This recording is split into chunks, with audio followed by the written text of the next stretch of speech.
Biasa anak korang balik remote, balik botol susu kan, tak ada hal kan, nampak? Tak ada hal. TV yang ketiga yang aku beli, masa tu masa anak aku kecil-kecil lagi, dia suka lempar-lempar botol susu lah, lempar bateri lah, lempar remote dekat sini. Ini yang ketiga keempat lah yang aku beli. Harga TV kau tengok ribu-ribu kan. Bila dah kali keempat aku beli tu, aku ambil inisiatif untuk aku laburkan sikit lagi. Aku beli screen TV protector macam gini. Dah lama aku pakai kan. Memang ada kesan-kesan cala je. Dia tak ada crack ke apa, tak ada. Yang ni dia buat daripada akrilik.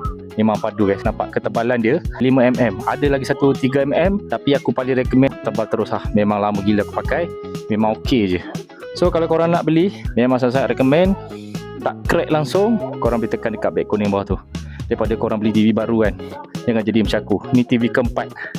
Inilah yang penyelamat dia sekarang ni. Kalau tak ada, aku rasa dah lama dah. Sebab memang ada kesan balingan kat sini kan. Anak aku baling, tapi tak ada efek pada screen lah. Dan korang jangan risau, cara nak pasang dia senang je. Strap macam gini, strap macam ni kiri kanan, dia lekat dekat body TV. Dia tak berat, so TV korang takkan jadi berat pun.